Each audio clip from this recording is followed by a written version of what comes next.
Shira Lazar, and I'm the co-founder of Peace Inside Live. Jordana Reim, and I am a co-founder at Peace Inside Live. What inspired you to create Peace Inside Live? Ooh, it was during the pandemic, and so my business before the pandemic was running retreats, and Shira had been on my retreat to Everest Base Camp, and after that, we were creating content together. I was on my way to lead that retreat again in 2020, and I didn't make it. I was in Thailand. I didn't make it to Nepal because the pandemic hit, and ran the retreat online instead. And there was such a huge turnout and just so much good energy created, community and connection. I said to Shira, let's do this every single day. And she was like, all right. And we went in full time creating this online studio that has since evolved to be a platform now that as at the intersection of well-being and digital and technology. I mean, I've been in entertainment and pop culture and broadcasting for almost 2 decades. Digital culture also with What's Trending, my digital media brand. And a lot of this work and these conversations were happening for me behind the scenes, with close friends or teachers that I knew and facilitators, maybe in therapy. And for me, it was one of those questions like, is this something I need to be bringing into my professional life? Or should I just keep this behind closed doors like a lot of us do, or within intimate conversations?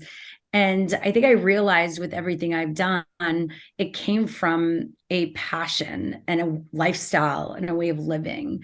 And social media and the creator economy, my interest in that started with that, with just my desire to do that in all ways, right? It wasn't about being hired to do it. It was something that I was just interested in and curious about.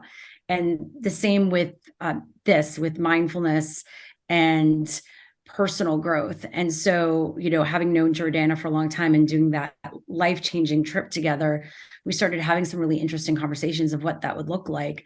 And then that evolved from content to then creating spaces for everyone to dive in and lean in deeper into their lives. And it's really cool now to see how my own interests in digital culture and then mental well-being have come together in this creation of Peace Inside Live and where we're going and what we're bringing to people. Since creating the organization, how has your mental health benefit? I always say, that when you have a company that's around mindfulness, it challenges you to practice what you preach. Because we're not perfect. Like, even I joke around, so many people from my team members, my employees, to my mom, whenever maybe because I'm human, I do something and it's not mindful. They're like, are you the expert at this? I don't know how to do this. And I say, I'm still learning. Who said I was perfect? Like, I'm far from perfect. And part of that, and I think the interest in some of these spaces for some people, as we know, is because you're working on it yourself. And so it pushes you to continue being a student. And, as you're bringing information and tools to people, I'm practicing myself. I'm in some of these classes and workshops and I'm learning through others. So it's taught me a lot about leading by example and how it's a constant journey of learning and evolving. Never ends.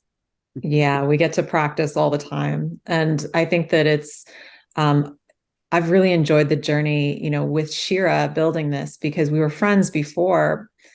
And now it's like friendship and, business partnership. And we get to talk out all of the things that get sticky. And there's a safe container for doing that. And that also helps us grow personally, but also in the business. And so it feels really good, even when it's icky and quote unquote bad. I come from broadcasting and I know it's a stressful environment, and you do it at such a high level. How is that, splitting your own health compared to succeeding in the business? Well, yeah, I still run my digital media company while continuing to expand who I am and what my interests are. And I think it came down to really focusing on making it work for me versus me working for it. Like at a certain point, realizing, okay, this company's continuing unless I shut it down. Like I also need to continue growing professionally and personally. And that could be a hard decision to make because some people might think, oh, you're ignoring something or you're not focusing or you're spreading yourself too thin.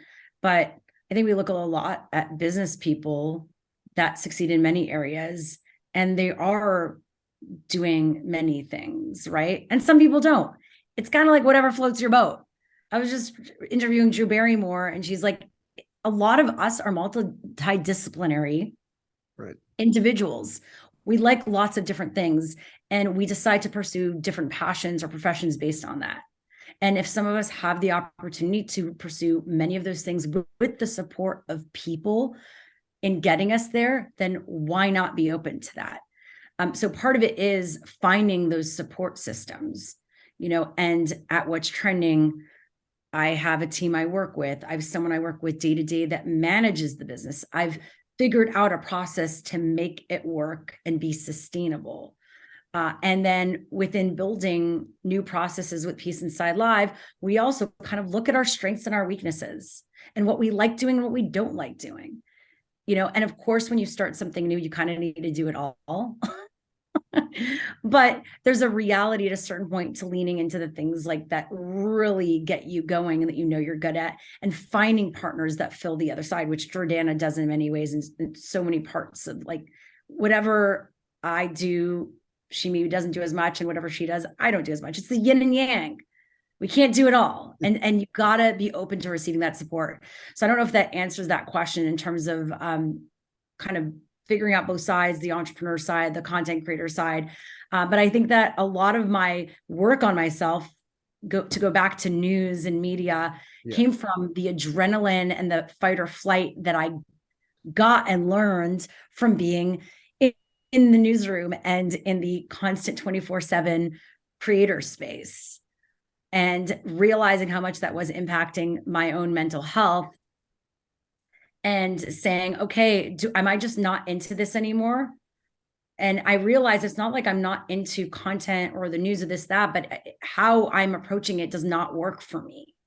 And so I'm going to figure out a way to make it work in a way that does. And a lot of us don't do that because of obviously survival. We don't have the privilege. We need to work for someone. There's no choice. Yeah. But I also think as the next generation here, creating these new foundations for ourselves, we need to figure out sustainable ways to make that happen, or else the business is going to fall apart. We can't keep doing things that don't work and aren't healthy for us and others. So there are realities to that anyway. Well, I completely agree with you because that's actually me. I love content. I love creating videos, but I don't like that 24/7 environment. It's just stressful and not good for my mental health at all. But, finding a way, and, you've done it for such a long time. So thank you for paving the way for that.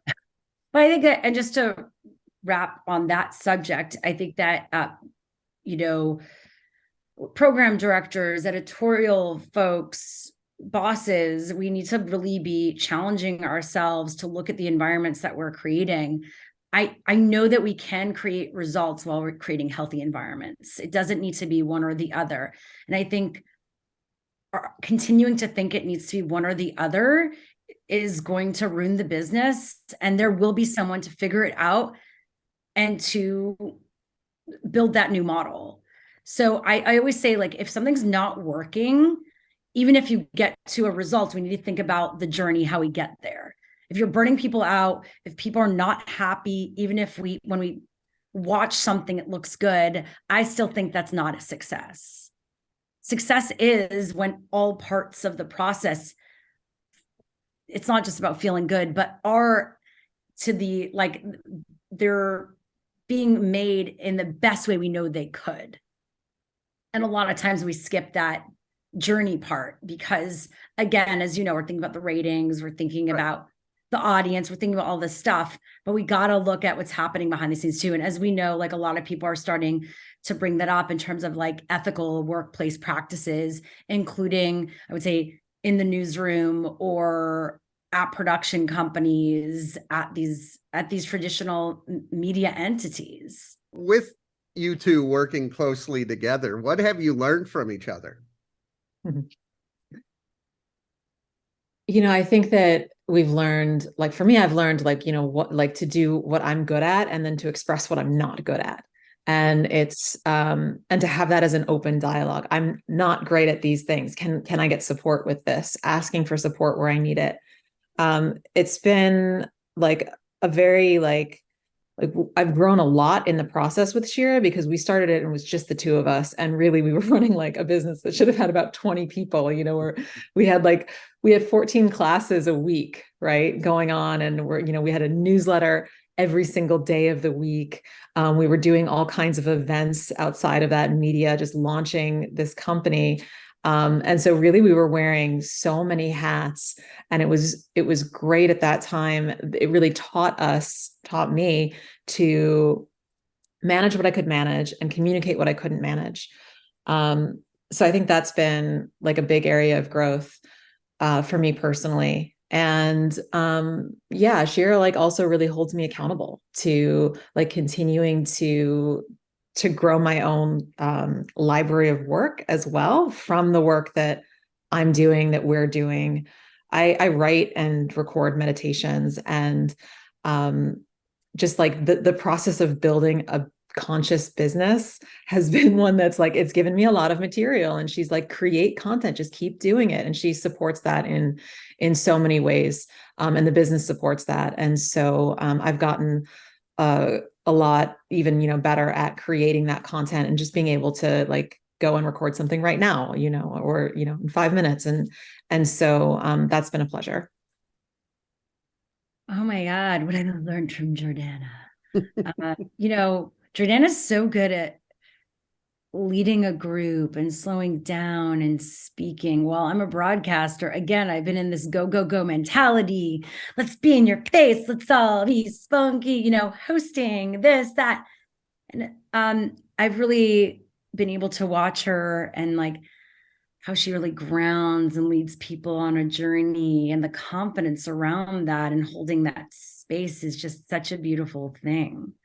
Right.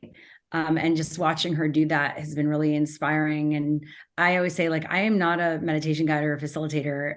It'd be really cool to be able to do that, because a lot of times she's not around and then I'm thrown in the deep end. I'm like, no, like I try and I'm like, everyone take a breath in. I do it in my own way. Anyway, so I've learned a lot from her in terms of that. And then again, I think it just goes back to our blind spots in life and work. And that's okay. And like being able to take that constructive feedback, including from people that it's a safe space where they're cheerleading you and they know your best. And that does not mean they're not going to call you forth or call you out. Right. And so it's been a beautiful, safe space for that growth and for that feedback. I think that a lot of people think, oh yeah, it's about just everything being perfect, unicorns and rainbows. And that's not really where the growth happens. And it's also okay to make mistakes and figure it out. It's just, how do you do that? Do you like kill each other around it, or do you make each other feel horrible? Or do you say, okay, this happened. What do we learn from it? And it's just a different approach that we get to do together, because we want to do it. And then also because of the nature of the work. Again, are we going to practice what we preach? Are we going to be talking about mental health? And then behind the scenes, it's like, this does not feel like a mental health space or a space that supports that. So we're constantly coming back to that. Even if we go off, which we do, we're human, it happens. But what do we come back to? And that's the important thing. When I was doing my research, I saw your new book, The Joy of Missing Out.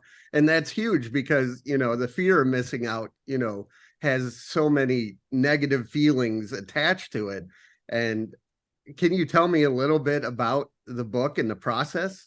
I think we're really excited about the concept of JOMO. Having spent like so much, a lot of our business has been in Web3 and working with different projects and teams. And there's, FUD, fear, uncertainty, and doubt, and FOMO, with market changes and different opportunities and all of the news and startups and just the plethora of information we are being bombarded with in all of the different places that you can be, even if you're just right here in your chair. So with that, we were talking about JOMO and how much we love that. And Shira and I both share that one of our favorite morning practices is journaling. And it's a way in which we've both grown personally, is to have this reflection practice. And so the idea came through the intersection of that we wanted to create something that was a daily practice for people to reflect on what joy is for them, how to create loving boundaries and be authentic. And so that's how the JOMO journal came about, and really combating those thoughts of FOMO. FOMO, it's a thought or series of thoughts that cause a feeling of worry, anxiety, being like not goodness, right? Like that you are isolated, that you don't belong. And that then, can lead to even more severe outcomes. So if we have a process of changing our thoughts daily, right? Okay, what's going on with me? What do I really want? What boundary do I need to create? And what do I love? Then we're actually retraining our minds to be oriented towards what authentically brings us joy versus where we are not. Yeah, I mean, Jordana said it, but I think it's really cool that we get to create something that was kind of like on our minds to do. I think that part of success is just in the act of doing, right, and expressing. And a lot of us look at it as in, well, what was the result of that? I just say it's just in literally taking the next step to accomplish an idea that was in your head that started out from nothing and you made it into something. And so like the journal, just like what you're doing here, like you had an idea to do this and you're doing it. Great. That's a success. Congratulations. With me and Jordana, like we love journaling. We do these workshops and sessions, and we always talk about reflections and journaling. So it's so cool to have our own journal that we get to share with folks to cultivate their own practice and routines daily. And what's so cool about it is there are prompts that allow you to do that, to guide folks, because people need that. We need ways of drawing that out of each other and ourselves. And then also, because of our connection to NFTs and artists, we ended up getting artists to create unique pieces of what joy means to them. And they're sprinkled throughout the book and can inspire you, as well as your own page, to kind of draw what was the JOMO to you over the past 7 days, to have a little bit of that creative practice for yourself. And then through buying, if you're interested in buying any of the art as a digital asset, you can, and the proceeds all go to mental health charities. So it's a really nice, I think, package and experience. And, I buy notebooks all the time, but this is something that really, I would say, is a gift for yourself or for someone else. And last week, you guys rang the bell at NASDAQ with some big organizations like Sesame Workshop, and just talking about mental health. How important is it that your messages are getting to a larger audience? Yeah, well, I think it's key. Like, I think, listen, we can each make a difference just with our own practices or one-on-one in our lives, right? It's a domino effect. But of course, it's a beautiful thing when you get to share what you love with as many people as possible, right? I think that mental health and our own well-being is a huge part of our life journey and living our best life, including this day and age with technology and social media. These conversations are going to become more and more important, and they're going to be more at the forefront, I think, than they've ever been. And so it's so cool to see companies starting to prioritize that, and just, I would say, mainstream culture and popular culture. Yeah. Normalizing the need for mental well-being and hygiene is so important. You know, for my entire life, I've gone to the doctor and they're asking you how you're doing, but they're not asking you how you're doing or how you're doing. They're asking, what's going on with your leg or your tummy. It's all of these symptoms, but never asking about how's the heart, how are you emotionally. That's only started to happen now. And even though it is happening now, there's only a few minutes for that. And usually the result is a prescription versus like, okay, actually, what's the core need here? And it's usually taking a look at lifestyle. How is my life supporting the way I want to feel? Most of us are just on the go, on the go, on the go, not taking the time to reflect for ourselves, to direct our lives, to breathe, to be out in nature, to connect with others. And these are the things that we know regulate our nervous system. When our nervous system is regulated, we're less likely to come in with those tummy issues in the first place. Where do you want to see the organization, say, in the next 3 to 5 years? Well, we want to spread the JOMO movement, of course, through everything that we do. We want, instead of people talking about their FOMO, people are prioritizing their JOMO, because I think when we lead with that, and that's a filter, we can make better decisions for ourselves and others, and then show up better for ourselves and others. And again, it's that domino effect that shifts everything. And I want to see us having more of these conversations, including as our lives become more tech driven, with AI and all these things coming about, and us feeling a lack of control. Actually, there's more that we can control than we think, and that's how we treat ourselves and each other. And let's not forget the humanity and all of that. Peace Inside Live, we want to be bringing these tools to every major company and communities around the world. And then we also, through that, want to be spotlighting incredible facilitators and people doing the work, right? Because there's so many amazing individuals on the holistic or mental health professionals that are really amazing. And through that, we hope that then money gets put more into that. People start thinking about that. Like, we talk about capitalism. Let's shift how we view capitalism. Let's put money in the places that really need it, that actually support people and their, I think mental well-being is, it's not a nice to have, it's a need to have. It should be part of the foundation of everything from our healthcare to how we do business. And so that is my hope through the work we're doing, and that we can do what we can to be part of that and support that future. Yeah. I mean, how amazing would it be if mental health breaks were encouraged in the workplace every 90 minutes, taking 5-10 minutes it's just your time to do like absolutely nothing. Put your phone down, and that's rewarded, and that individuals can feel safe in having even that kind of space. That doesn't take much investment. We brush our teeth in the morning. What are we doing for our minds, right? Before we go off and get thrown into the world. It's just, I think that when we start with ourselves, and when the people and organizations and communities that we're a part of encourage this, then that's actually how we spread peace in the world. It starts with what we do within ourselves.